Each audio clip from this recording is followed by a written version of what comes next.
नमस्कार दोस्तों, राधे राधे। बुधवार का दिन बप्पा की पूजा के लिए बहुत खास माना जाता है। किसी भी शुभ काम की शुरुआत करने से पहले भगवान गणेश की पूजा की जाती है। माना जाता है कि इस दिन भगवान गणेश की पूजा करने से घर में सुख शांति बनी रहती है, साथ ही जीवन में हमेशा खुशियां बनी रहती है। बुधवार का व्रत व्यक्ति के जीवन में धन दौलत लाता है। बुधवार व्रत के दिन बप्पा की पूजा करने के बाद गणेश जी की व्रत कथा जरूर पढ़ें। कथा पसंद आए तो कथा को लाइक करें। समतापुर नगर में मधुसूदन नामक एक व्यक्ति रहता था। वह बहुत धनवान था। मधुसूदन का विवाह बलरामपुर नगर की सुंदर लड़की संगीता से हुआ था। एक बार मधुसूदन अपनी पत्नी को लेने बुधवार के दिन बलरामपुर गया। मधुसूदन ने पत्नी के माता पिता से संगीता को विदा कराने के लिए कहा। माता पिता बोले, बेटा आज बुधवार है, बुधवार को किसी भी शुभ कार्य के लिए यात्रा नहीं करते। लेकिन मधुसूदन नहीं माना। उसने ऐसी शुभ अशुभ की बातों को न मानने की बात कही। दोनों ने बैलगाड़ी से यात्रा प्रारंभ की।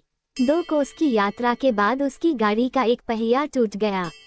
वहां से दोनों ने पैदल ही यात्रा शुरू की। रास्ते में संगीता को प्यास लगी। मधुसूदन उसे एक पेड़ के नीचे बैठाकर जल लेने चला गया। थोड़ी देर बाद जब मधुसूदन कहीं से जल लेकर वापस आया तो वह बुरी तरह हैरान हो उठा, क्योंकि उसकी पत्नी के पास उसकी ही शक्ल सूरत का एक दूसरा व्यक्ति बैठा था। संगीता भी मधुसूदन को देखकर हैरान रह गई। वो दोनों में कोई अंतर नहीं कर पाई। मधुसूदन ने उस व्यक्ति से पूछा, तुम कौन हो और मेरी पत्नी के पास क्यों बैठे हो? मधुसूदन की बात सुनकर उस व्यक्ति ने कहा, अरे भाई, यह मेरी पत्नी संगीता है। मैं अपनी पत्नी को ससुराल से विदा कराकर लाया हूँ। लेकिन तुम कौन हो जो मुझसे ऐसा प्रश्न कर रहे हो? मधुसूदन ने कहा, तुम जरूर कोई चोर या ठग हो। यह मेरी पत्नी संगीता है। मैं इसे पेड़ के नीचे बैठाकर जल लेने गया था।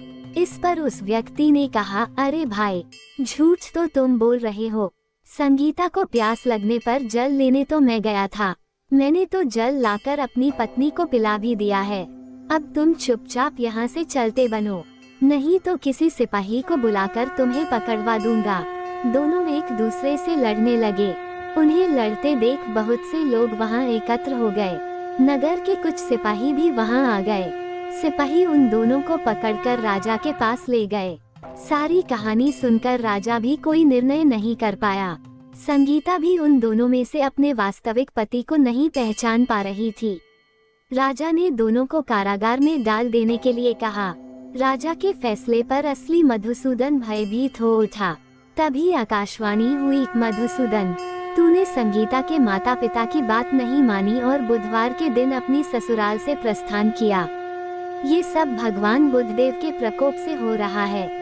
मधुसूदन ने भगवान बुद्धदेव से प्रार्थना की कि हे भगवान बुद्धदेव, मुझे क्षमा कर दीजिए। मुझसे बहुत बड़ी गलती हुई। भविष्य में अब कभी बुधवार के दिन यात्रा नहीं करूंगा और सदैव बुधवार को आपका व्रत किया करूंगा। मधुसूदन के प्रार्थना करने से भगवान बुद्धदेव ने उसे क्षमा कर दिया। तभी दूसरा व्यक्ति राजा के सामने से गायब हो गया। राजा और दूसरे लोग इस चमत्कार को देख हैरान हो गए। भगवान बुद्धदेव की इस अनुकंपा से राजा ने मधुसूदन और उसकी पत्नी को सम्मानपूर्वक विदा किया। कुछ दूर चलने पर रास्ते में उन्हें बैलगाड़ी मिल गई। बैलगाड़ी का टूटा हुआ पहिया भी जुड़ा हुआ था। दोनों उसमें बैठकर समतापुर की ओर चल दिए। मधुसूदन और उसकी पत्नी संगीता दोनों बुधवार को व्रत करते हुए आनंदपूर्वक जीवन यापन करने लगे। इस तरह भगवान बुद्धदेव की कृपा से उनके यहाँ खुशियाँ बरसने लगीं। इस तरह जो स्त्री पुरुष विधिवत बुधवार का व्रत करके व्रत कथा सुनते हैं, भगवान बुद्धदेव उनके सभी कष्ट दूर करते हैं। प्रेम से बोलो गणपति की जय। अब सुनते हैं दूसरी कथा। एक बुढ़िया माई रोज मिट्टी के गणेश जी की पूरे विधि विधान के साथ पूजा करती थी। लेकिन वह रोज गणेश जी की प्रतिमा बनाती और वह रोज ही गल जाता था। उस बुढ़िया के घर के सामने किसी एक सेठ का मकान बन रहा था। बुढ़िया ने मकान बनाने वाले मिस्त्री से बोला कि वो उसे एक पत्थर के गणेश जी की मूर्ति बना कर दें।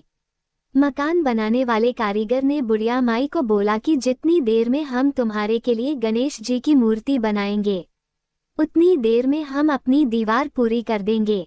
बुढ़िया ये सुनकर बहुत उदास हो गई और गुस्से में बोली कि राम करे कि तुम्हारी दीवार टेढ़ी हो जाए। ये कहकर बुढ़िया घर की तरफ वापस चली गई। अब दीवार को पूरा करते करते शाम हो गई लेकिन दीवार पूरी न हो सकी। जितनी बार मिस्त्री दीवार बनाने का प्रयास करता उतनी बार दीवार टेढ़ी हो जाती। शाम को जब सेठ जी आए तो उन्होंने कहा कि आज कुछ काम नहीं किया। तब मकान बनाने वाले एक कारीगर ने कहा कि एक बुढ़िया आई थी, वो कह रही थी मुझे पत्थर का गणेश बना कर दे दो। हमने नहीं बना कर दिया तो उसने कहा तुम्हारी दीवार टेढ़ी हो जाए। तब से दीवार सीधी नहीं बन रही है। तब सेठ जी उस बुढ़िया के घर गए और उसने कहा कि तुम हमारी दीवार सीधी कर दो, हम तुम्हें सोने के गणेश जी बना कर देंगे। सेठ ने बुढ़िया को सोने के गणेश जी बना कर दिया। उसी समय ही सेठ की दीवार सीधी हो गई।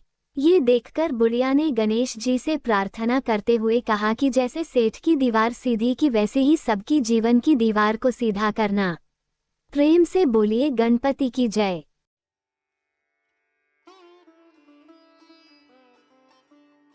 जय गणपति सद्गुण सदन कविवर बदन कृपाल विघ्न हरन मंगल करन जय जय गिरिजालाल।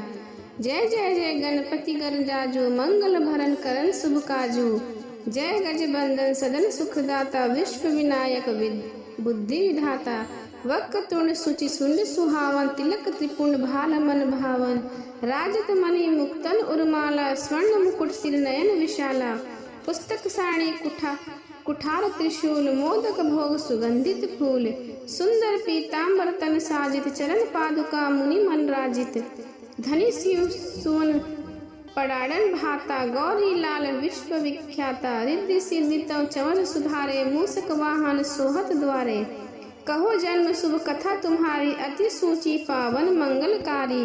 एक समय गिरिराज कुमारी पुत्र हेतु तब किन्हा भारी। भयो यज्ञ जब पुण्य अनुपा तब पहुँचियो तुम धरी द्विज रूपा। अतिथि जानी के गौरी सुखारी बहु विधि सेवा करी तुम्हारी।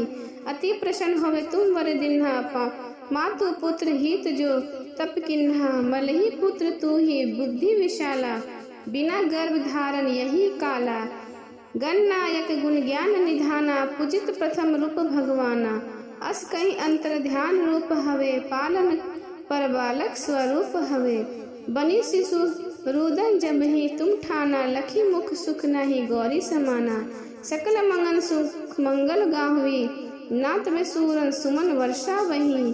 शंभु उमा बहुदान लुटावी सुर मुनिजन से तू देखन आवी। लखी अति आनंद मंगल साजा देखन भी आए सनी राजा। निज अवगुण गुनी सनी मन भाई बालक देखन चाहत नाही। गिरिजा कछु मन भेद बढ़ायो उत्सव मोरना सनी तू ही भायो। कहत लगे सनी मन समस कुचाई कहीं करे शिशु मोह दिखाई। नहीं विश्वास उमा भर भयो सनी सो बालक देखन कहयो। पद तनित सनी द्रिगुण पूर्ण प्रकाशा बालक सिर उड़ी गयो आकाशा। गिरिजा गिरी विकल हवे धरनी सो दुख दशा गयो नहीं वरनी। हाहाकार मचियो कैलासा सन ही किन्हो लखी सूत को नासा। तुरंत गरुड़ चढ़ी विष्णु सिधायो काटी चक्र सो गज सिर लायो। बालक के धड़ ऊपर धरायो प्राण मंत्र पढ़ी शंकर डरायो। नाम गणेश शंभु तब किन्हो प्रथम पूज बुद्धि निधि वर दिन्हो। बुद्धि परीक्षा जब शिव लिखिन्हा पृथ्वी पर प्रदीक्षा लिन्हा। चले पड़ासन भरमी भुलाए रचे बैठे तुम बुद्धि उपाई। चरण मातु पितु के धर लिन्हो तिनके साथ पदीक्षण किन्हो। धनी गणेश कहे शिव हे हर से नव ते सुरन सुमन बहुबर से। तुम्हारी महिमा बुद्धि लड़ाई शेष सहस मुख सके न गाई। मैं मतिहीन बलिन दुखियारी करहूँ कौन विधि विनय तुम्हारी। भजत राम सुंदर प्रभुदासा जग प्रयाग ककरा दुर्वासा। अब प्रभु दया दीन पर कीजिए अपनी शक्ति भक्ति कुछ दीजिए। श्री गणेश की यह चालीसा पाठ करे कर ध्यान। नित्य नव मंगल गृह बसे लहे जगत सम्मान। संबंध अपने सहस्त्र 10 ऋषि पंचमी दिनेश पूरन 40 भयो मंगल मूर्ति गणेश। प्रेम से बोलिए गणेश भगवान की जय। अब सुने गणेश भगवान की आरती।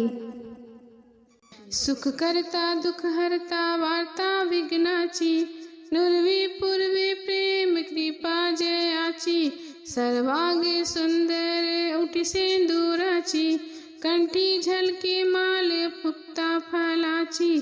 जय देव जय मंगल मूर्ति, दर्शन मात्रे मनोकामना पूर्ति। जय देव रत्न खचित फर तुझको गौरी कुमरा, चंदानी उटी कुमकुम केशरा, हरी जड़ित मुकुट शोभतो भरा, रुंझुनी नुपुरे चरनी घाघरिया।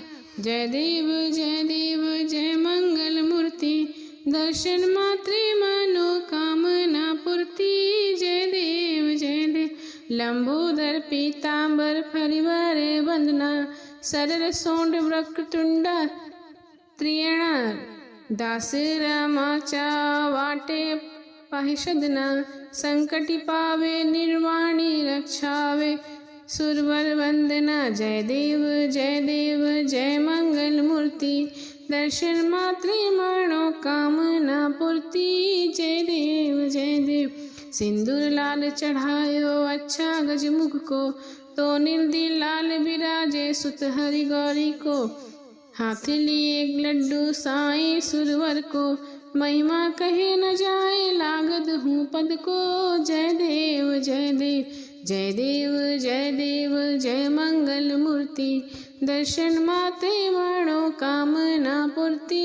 जय देव वक्रतुंड महाकाय सूर्यकोटि संप्रभा, निर्विघ्ने कुरु मदेव सर्वकार्येषु सर्वदा। प्रेम से बोलिए गणेश भगवान की जय।